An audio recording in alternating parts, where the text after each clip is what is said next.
খুকু রানী পাল স্বাবলম্বনের আরেক নাম, যিনি এসএসজিতে এসেছেন 2019 সালে।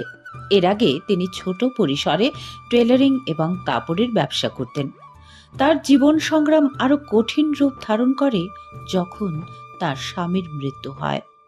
পরিবারের দায়িত্ব এবং ছেলের দায়ভার তার উপরেই বর্তায়। প্রথমে তিনি লোন নেন, তা দিয়ে ব্যবসার উন্নতি শুরু করেন। কিছু সময় পর ব্যাংক সখীতে সিলেক্ট হন এক্সাম দিয়ে। তখন তার মাসিক আয় ছিল 8,000 থেকে 10,000 টাকা। বর্তমানে ব্যাংক সখীতে নিয়োজিত হয়ে তার মাসিক আয় দাঁড়িয়েছে 20,000 থেকে 25,000 টাকা। গর্বের বিষয় এই যে উনি বর্তমানে ত্রিপুরা রাজ্যের টিআরএলএম-এ 1 নম্বর ব্যাংক সখী হিসেবে পুরস্কৃত হয়েছেন। আসুন শুনে নেওয়া যাক জীবন সংগ্রামে বিজয়িনী খুকু রানী পাল কি বলছেন। নমস্কার, আমার নাম খুকু রানী পাল। আমার বাড়ি মুরাপাড়া। আমি কাকরাবন ব্লকের আন্ডারে মুরাপাড়া গ্রাম পঞ্চায়েতের স্থায়ী বাসিন্দা। আমি 2019-এর 28 নভেম্বর টিআরএলএম-এ যোগদান করি এসএসজি মেম্বার হিসাবে। তো আমি এসএসজি মেম্বার হওয়ার পর আমি 2021-এ বিসির ট্রেনিং পাই পিআরটিআই থেকে। তারপর 2023-এ জুন আমি ফুল পুলিশ বিসি হিসাবে কাজ শুরু করি। তো বিসি হওয়ার পর বা এসএসজিতে আসার আগে আমার পরিস্থিতি একরকম ছিল। এখন আমি এসএসজিতে আসার পরে বা বিসি হওয়ার পরে প্রত্যেক দিদিরা আমাকে চেনে। বা আগে আমরা ব্যাংক সম্বন্ধে আমার কোনো আইডিয়া ছিল না, কিন্তু এখন ব্যাংকিং যত পরিষেবা আছে আমি প্রত্যেক কাস্টমারকে দিতে পারছি।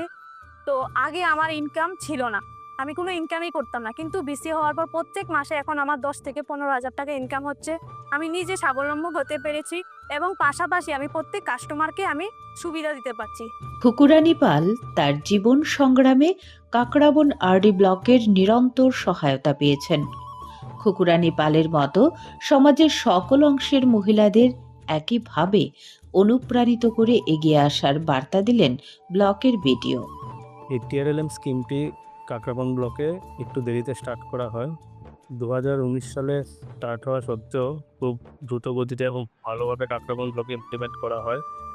তো এই রাজ্যব্যাপী যে সরস মেলার আয়োজন করা হয় প্রতি বছর, এই 2023 সালের সরস মেলাতে কাকরাবন ব্লক প্রথম স্থান অর্জন করেন এবং 2024 সালেও তৃতীয় স্থান অর্জন করেন এবং বিভিন্ন সফলতা রয়েছে এই কাকরাবনের টিআরএলএম স্কিমের।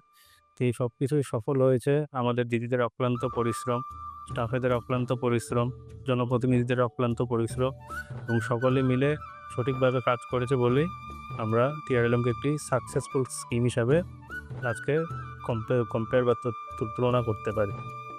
তো আমি একটা এক্সাম্পল দিই। আমাদের এই মুরাপাড়া পঞ্চায়েতে একজন ব্যাংক সখী রয়েছেন, শ্রীমতী খুকু রানী পাল। উনি one of the highest earning bank সখী ইন ত্রিপুরা বললেই চলে। উনি খুব অল্প থেকেই স্টার্ট করেছেন কাজ, কিন্তু ধীরে ধীরে প্রোগ্রেস করে আজকে উনি একজন বিজনেস করেসপন্ডেন্ট সখীও এবং ব্যাংক সখীও। তো উনি আমাদের কাকরাবন ব্লকের সকল দিদিদের জন্য একটি অনুপ্রেরণা এবং আমরা চাইব যে খুকু রানী দিদিমণির মতো আরও 10 জন আরও 20 জন দিদিরা যাতে এগিয়ে আসে এবং নিজেদের স্বপ্ন পূরণ করে। এভাবে করেই এগিয়ে যাবে সমাজ, এগিয়ে যাবে দেশ। অর্থনৈতিক পরিকাঠামো আরো মজবুত হবে। এরই মধ্য দিয়ে সফলতা পাবে টিআরএলএম এর পরিকল্পনা।